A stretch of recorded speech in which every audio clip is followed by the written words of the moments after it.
Welcome to the Collecting Keys Real Estate Investing Podcast with your host, Mike DeHaan and Dan Austin. From wins, losses, horror stories, and tactics for optimizing your business, Mike and Dan take a real, uncensored deep dive into the ins and outs of running a full-time real estate investment and wholesaling business. What's up? Mike and Dan here, episode 2, No BS Real Estate Investing Show. Been quite a week, Dan. We've had some. I feel like this was a pretty good week because it was like our first sort of a span of time and like a little bit where we've had like some consistency in terms of like closing and deals. Because I feel like we've been either slammed or like barren off and on for the last like 6 months. And now we've had, some new stuff signed around this week. We had some stuff closed this week. We have some stuff closing next week. Well, I guess we have 2 closings this week, the one retail lead, the one wholesale lead in Knoxville. We got a Knoxville assignment closing next week. The week after that, we hopefully have 2 closing in Spokane. And then I think that'll put us at closings for a little bit, but it sounds like we're going to be getting another one potentially signed around tomorrow in Knoxville. So that will put us at another, maybe 2 contracts for the week. I don't know, man. I'm getting all over the place with everything. This is why we need to hire that new transaction coordinator, because our transactions are just getting all over the place. Especially when we have stuff like with, I don't know what it is about the real estate world right now, but I feel like everyone has no excuse to not be available, but people are less available than ever before. I agree. Well, and even me this week, this is one of those weeks where it like tests my desire to have a W-2 job while working a business. Yeah. It's just been one of those terrible weeks where I'm like, why do I show up to this job?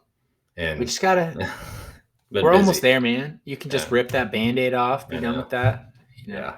I should have done it a long time ago, but anyhow, but then you start throwing on top of all the other stuff we got going on in our home market and our virtual market and contracts and renegotiating and signing new stuff and trying to close other stuff, refinances. I mean, what else do we got going on this week? I mean, we got a lot of stuff in the pipeline that just keeps cycling through.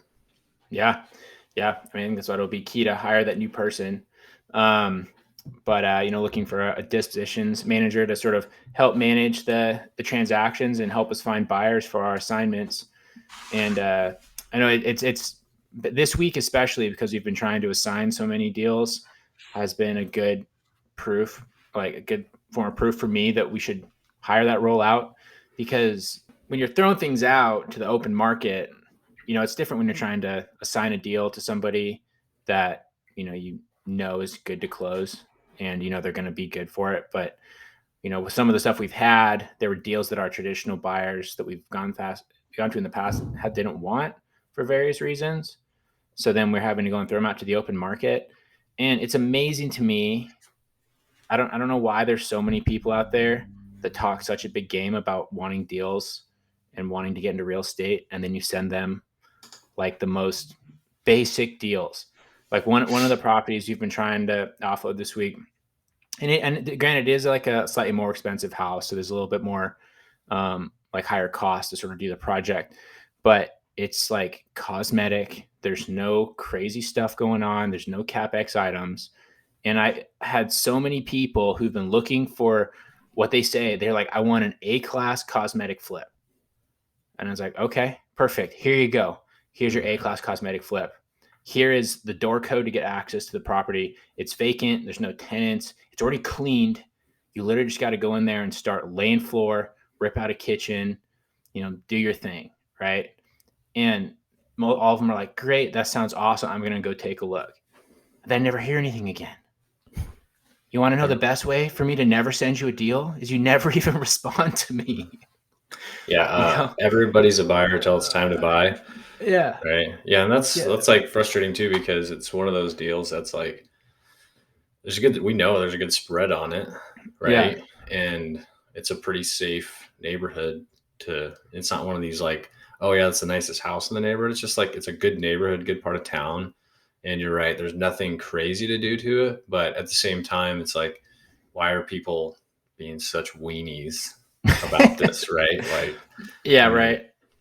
I know, and it's funny because we're still deciding if we want to take it down and just do it ourselves. I mean, the only reason that we don't is because, as you pointed out yesterday, we have three. Is it three? Well, we guess we have one project to finish up. We have one that's going to be coming vacant.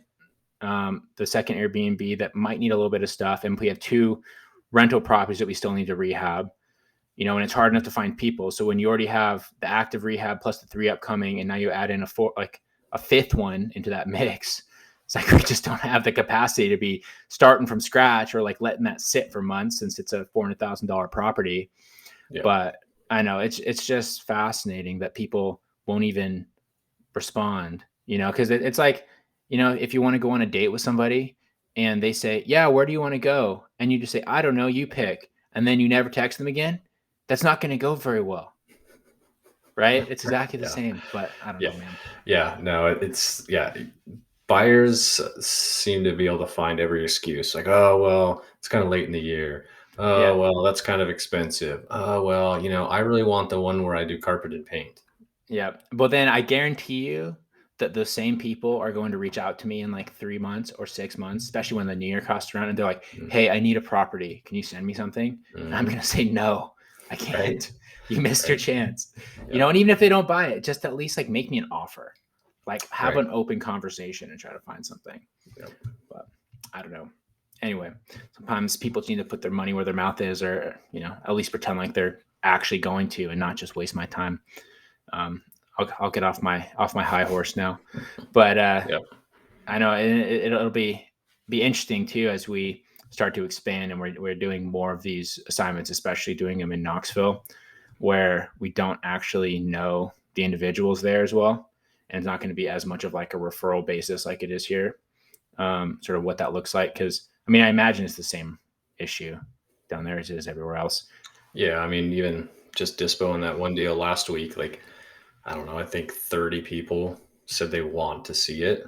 Mm-hmm. And one dude responded. Right. Yeah. It's like, what? Yeah. Yeah. It's like I emailed it and then followed up with everybody. Nothing. And then the one dude that responded, I mean, he's going to be a good buyer, but it's just, I want to see it, but I don't know why. Yeah. Yeah.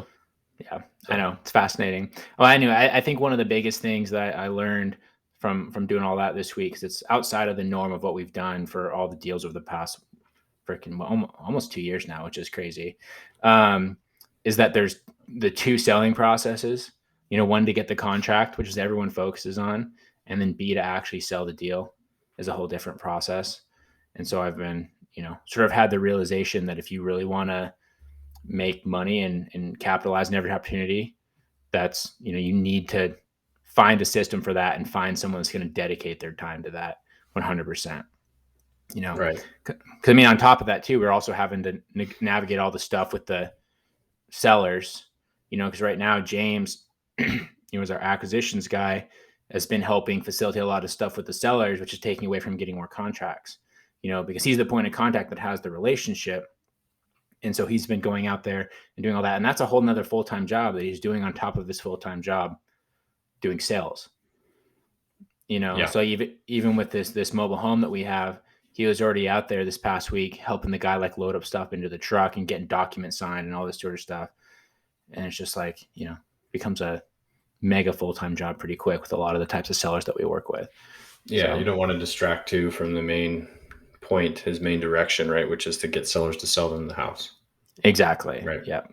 And move on to the next one. Once you get it locked up, move on to the next one. Because if as we found, if you distract yourself in other parts of the business and all of a sudden your acquisitions slow down, you're like, oh crap, it catches up, right? Exactly. You got to, optimizing that stream of leads coming in and leads going out to your buyers is important. Exactly. Yeah. And it's key, and it's a difficult challenge, especially when you're buying rentals too. I mean, we've already encountered that where we bought some rentals, especially early on, and that tied up all of our money. And then all of a sudden we don't have any money for marketing. So we're basically at a standstill waiting for, a refi to finish so you can pull some money out so you can start marketing again, which, has been a whole other process. I mean, how long did we wait for our property to refinance? When we finally signed for it yesterday, it was supposed to close at like the end of September. What is it? It's October 15th. and it finally closed. Yeah. But even then, we didn't get the money for it today. I noticed that. And I talked to our private lender. I was like, hey, did you get your money? And he's like, I don't know what you're talking about. They didn't even call me. Like, oh man, there's some incompetence going on in this triangle here. Yeah, seriously. I do not understand. But nothing, that's a good point too. Like nothing goes like, you're like, okay, this is going to be this day, many days rehab. And maybe you hit that target, but then closing agents throw a wrench in it or whatever. There's always like, you have to have some contingency and then add 10% to that, because it's like, I don't think we've had one transaction that was like perfect. Yeah. I mean, I will say actually that Knoxville closing, I don't know if we got paid for that, but like that one actually went really well. From the guys like, Monday he dropped off the earnest money and Friday we closed today. So yeah, we did get smooth. We did get the cash for that. Well, it was smooth after, we told the buyer to not be calling the seller. And telling him about the outside arrangement that was going on. The best thing about that is I actually talked to him again earlier this week. He was talking to that seller before we were. And so he definitely wasn't trying to do anything shady, but so he was talking to him, couldn't lock it up apparently. And then we sold it to him for a fee, but whatever. Yeah. Well, I mean, that's why we exist though too. I mean, he couldn't lock it up. We were talking to that guy for over 3 months to get that contract signed around.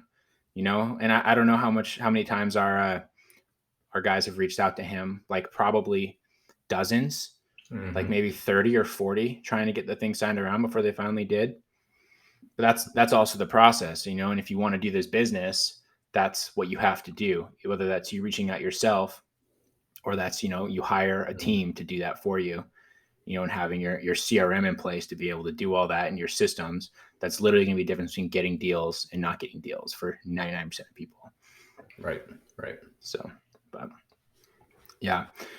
So how's all your stuff going? Get your rehabs done? Everything moving? Oh man, I feel like I just keep adding things to it.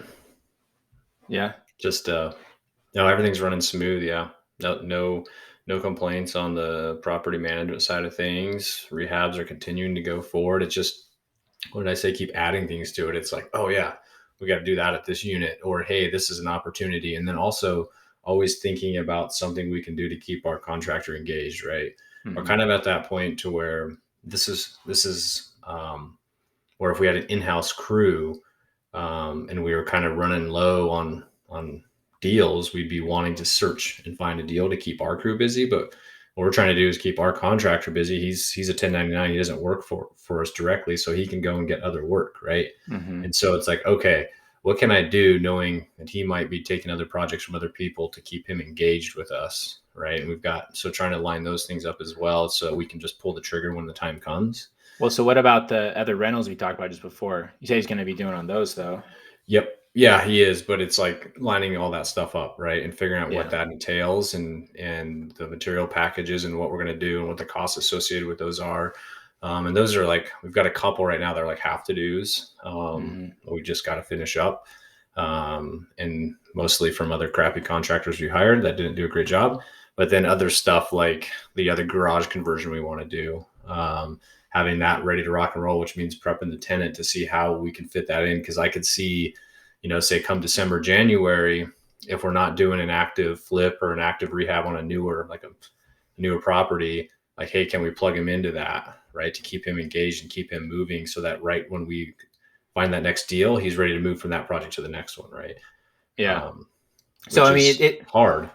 It is hard. And it's funny what you say about the contractors not doing what they're supposed to be doing. So I guess, we've done quite a few rehabs now. I mean, quite a few jobs. I don't even know what the number would be. But I feel like the guy we have now is our first one. Actually, not true. The second one we've had that's been good. When we did the garage conversion, James over there was pretty good. Yeah. But, he just had other options that were better for him.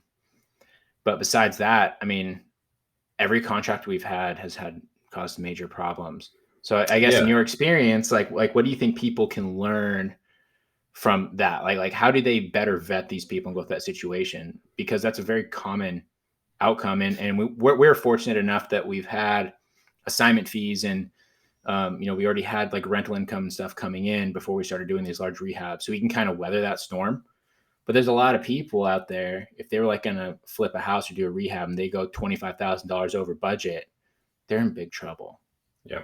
You know? Yeah. I mean, I would say we haven't like gone necessarily over budget because of contractor. Like we've been able to manage that piece pretty well. Cause like I'll just straight up not pay the guy if he's doing crappy work or kick him off the job site, which we've done before.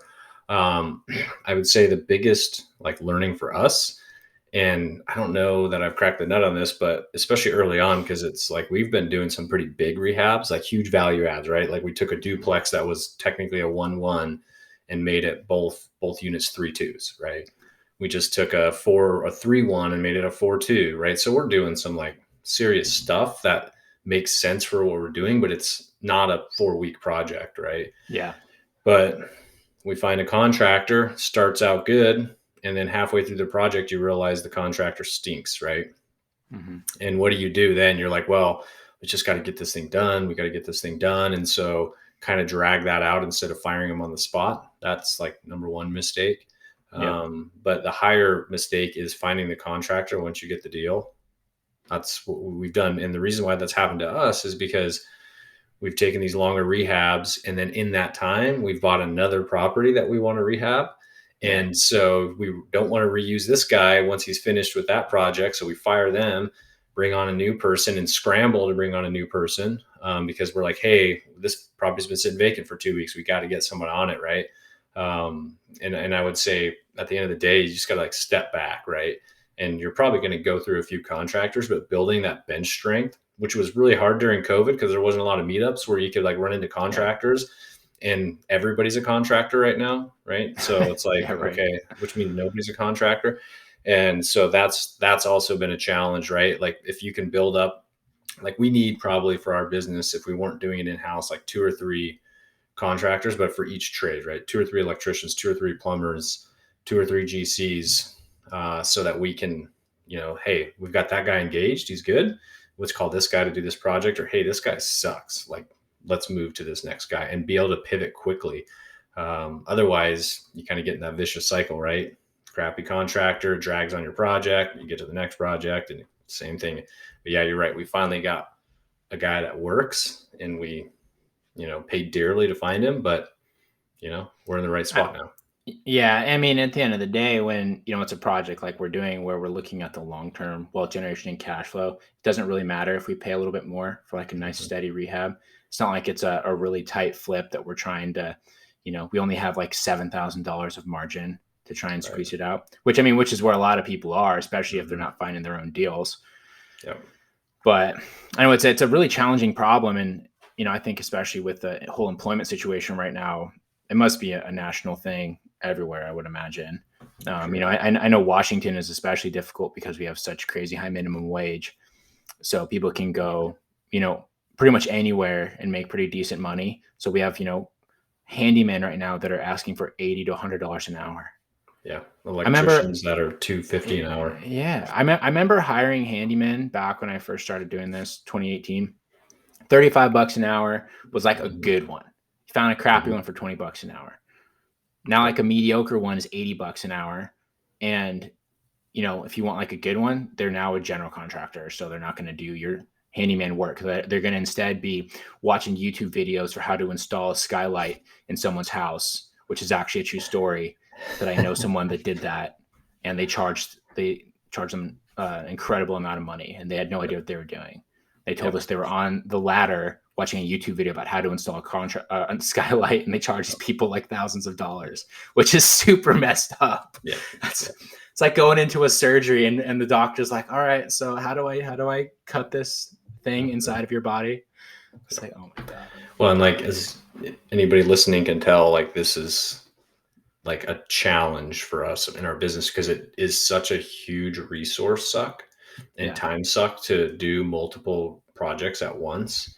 And we do have kind of a project manager / operations manager part-time that's helping out, and that's helped relieve a lot of things. But it's just such a resource. And it's, the other thing, like you listen to other podcasts and they're like, well, I give my contractor the contract that they sign. It's like, cool. I've tried that. I remember one time I taped it to the wall with a punch list line for line. on a Sunday night after talking to the guy. He's supposed to show up Monday. I show up Monday afternoon, things ripped apart in the garbage. Like they don't care. Right. Yeah. Like until you get that good contractor. So like there's all these things that you try that just don't work, even though like that's best practice, right? Like, oh, we have this huge matrix for how we assess these projects. It's like, dude, no, like these guys just don't, they're investor grade contractors for a reason.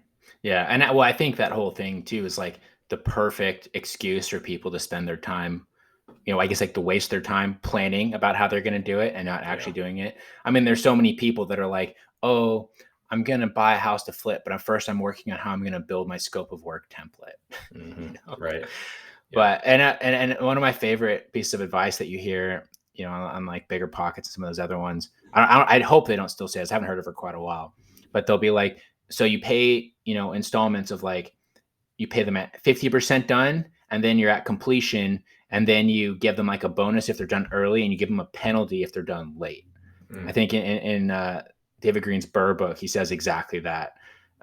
Which, I mean, I think that probably 4 or 5 years ago, that was maybe decent advice. Sure. But now, like, you go to a contractor and you say, yeah, I'm not going to pay you anything until it's halfway done. They'll just leave and never come back because they're going to go find somebody else that'll pay them the whole thing up front. Yep. And then they're not even obligated to finish it. Yep. Yeah. I went through that a lot with several contractors over the last few years where they're like, okay, I need a deposit. And I'm like, well, I'm buying the materials. Yeah. Why do you need a deposit? Right. And so I've had that before. Here's a good story. I had a contractor. I was like, okay, you're going to buy the materials. Cool. And so then he didn't show up for 3 weeks and he asked me for more money because he spent my materials money already on a different project. So you run through these. What I found for us, which is a little bit more work, the way it's working well for us is we order the materials package, at least generally like, the 90% materials package up front. And then from a labor standpoint is I do pay the contractor either depending on progress, weekly or bi-weekly, right? Just to make sure that they're getting paid for their labor, especially if they're full-time dedicated to a project, because that is somewhat fair, I think. Like you can't wait till the end if it's a 6 to 8 week, 12-week project, right? But if you keep feeding them money, and I think with our guy now, incentives to finish early would probably be the way to go. Incentives to finish on time is not the way to go, because if I'm that contractor, well, I'm going to make sure that I put about 15% pad on my schedule. And I'm not going to want to commit to that anyways, because like shit does happen, right? Like on this rehab we did, and I want shit to happen because this is a good example on our current rehab. He was checking the floors before he laid the flooring in. And he's like, man, your floors are like wonky.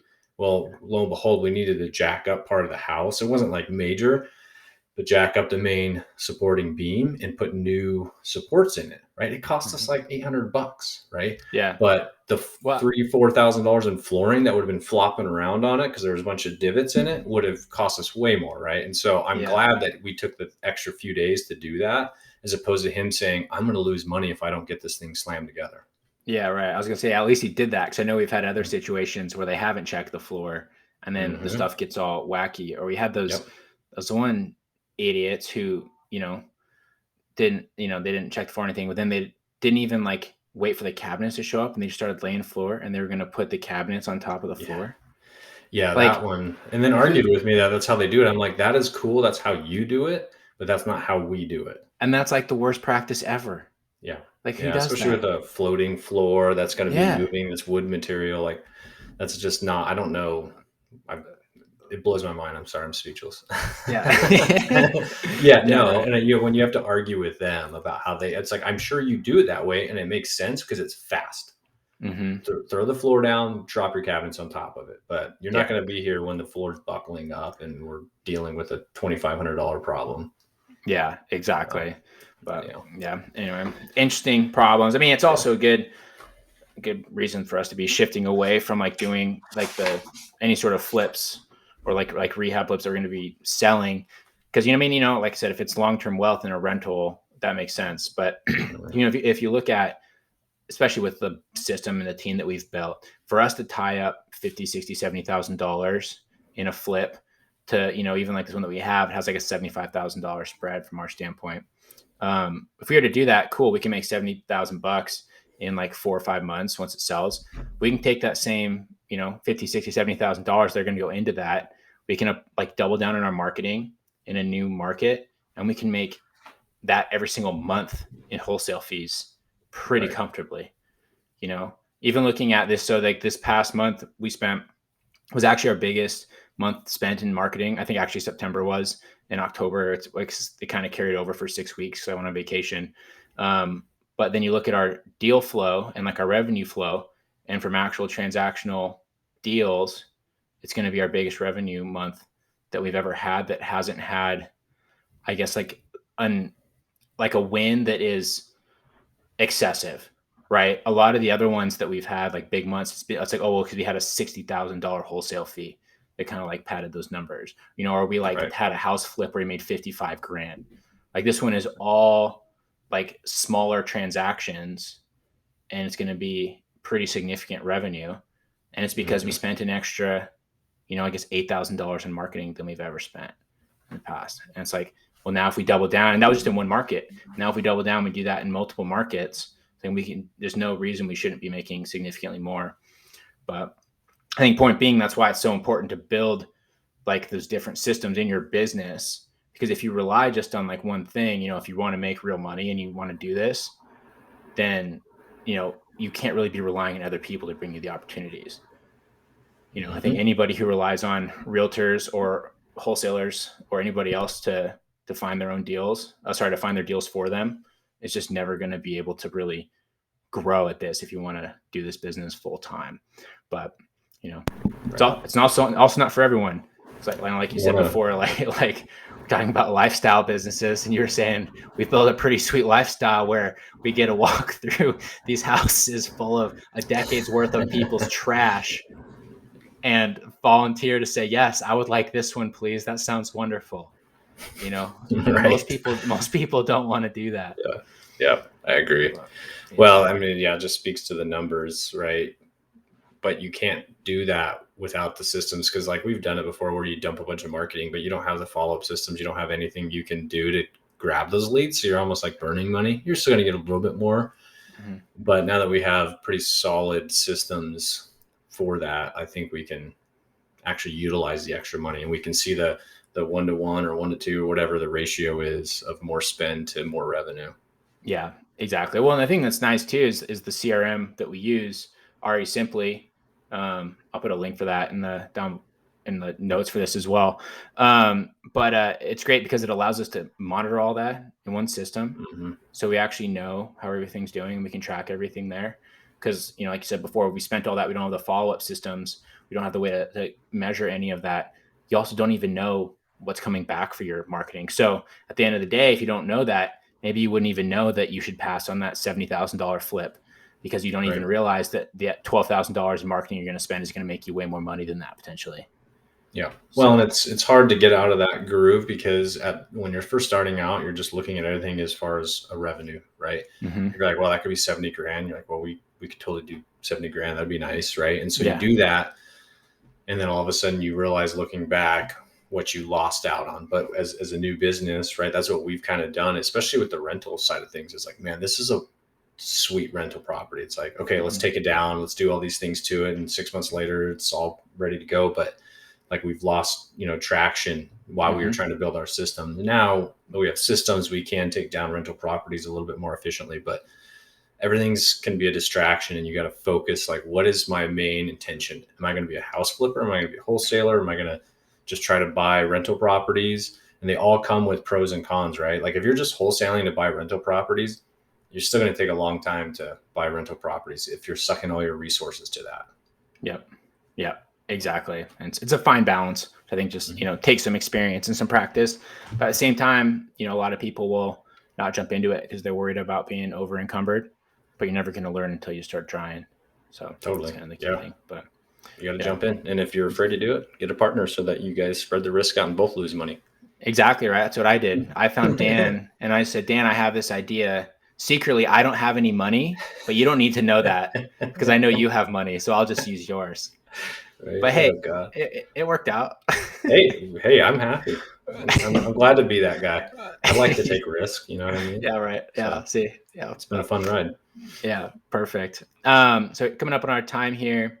So what's you got a good learning lesson, horror story, anything good to say about this past week?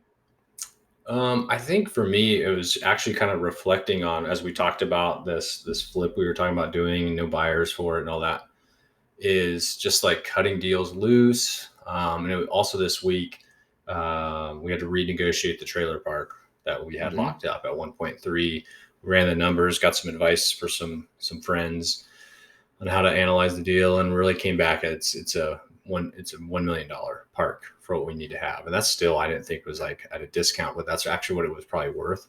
And well, in its current state, we decided that fixed up it'd be worth 1.3, but we basically be paying retail for it while it still had all the problems existing. Right, exactly. That's a better way to put it. Thank you. And so just like knowing like everything isn't a deal for you, you know what I mean? And being able to cut those things loose and then work with the sellers, work with whoever to kind of like do the right thing for your business, right? Honestly, because like the trailer park seller wasn't happy when I had to call him, right? It's like, hey, I'm sorry, but I gave him exactly why, right? This is how it is. This is business. I told you this was a possibility, right? And then looking at this potential flip is like, gosh, I don't like to pass up on good revenue and do something cool to a property and improve a neighborhood. But it's like, what are we going to do? What are we going to lose by getting distracted by that? Exactly. And having that bigger picture mindset for it. That makes sense. Yeah. What about you? Yeah. So I actually got a good one. I don't even know if you've heard this story yet about we're going to become the mobile home / trailer kings here pretty quick, man. We got so many mobile home leads coming in for some reason. And so we have the one, I don't know if you've heard the recordings with this guy who has been like telling our call reps about how he's a time traveler and and how he, is like from the future and he's like come back in time. And he's like a scholar and he's like a Vietnam vet. And it's just like, he has a Purple Heart, like all this, just a total whack job sort of dude. And we completely discounted the deal just because like the calls that we would get were insane. Right. But, we had our boy Ricardo down in Nicaragua. He's our lead manager. And he just doesn't care like about a situation. He'll call everybody and just like, his sort of philosophy is like, I don't know, people are always full of it. We'll see what happens. So after we ignored this lead for a while, he called him up, scheduled a meeting for our acquisition manager, James. James goes out there and we're like waiting to hear what this horror story is going to be. So he's like, the guy's definitely interesting, but like, he's actually pretty put together and like his mobile home isn't bad. And he's just like kind of a guy. He's like, hey, I want to move over to the West Side. He said he has like kids over there and, he has like actually has like college degrees and he has like a PhD and stuff. Like he's a smart dude. And I think he literally was like just screwing with our call center and just saying weird shit. But anyway, so we got mutual acceptance on purchasing this mobile home. He said he wanted 16,000 for it. And James was like, well, how about 10? And the guy was like, okay, that sounds great, sort of deal. And we've sort of run numbers on it. And it's like, as it sits, I mean, we could potentially rent that thing for like $700 to $800 a month. It's like a nice-ish double wide. And this, he said he's been calling people forever. And we're the first ones to ever actually give him time of day.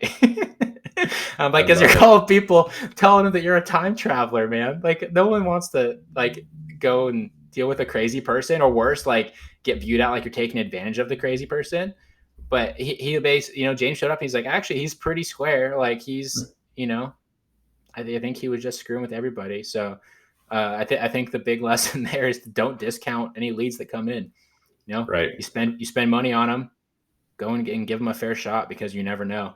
And with this one, we could either flip it, probably make some decent money, or we could keep it as like a low income rental, which is in desperate need in Spokane right now. And I mean, if we bought it for 10 grand, let's say I have to put 5 into it and we can rent that thing for $600-700 a month.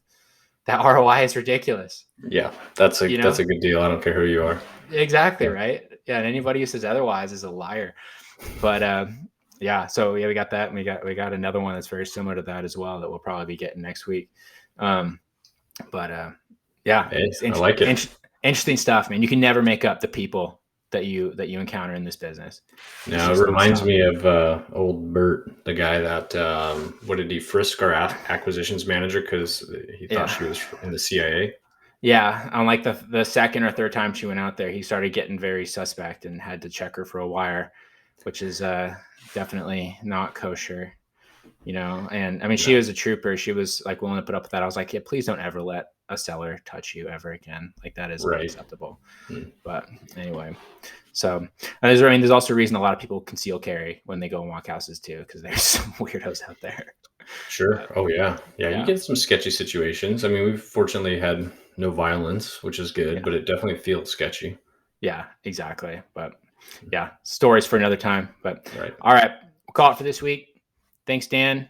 You guys should go and subscribe wherever you listen to your podcast. If you're watching this on YouTube, I don't know why you'd ever do that and want to see our faces, our two talking heads talk to each other. But you should subscribe to the channel.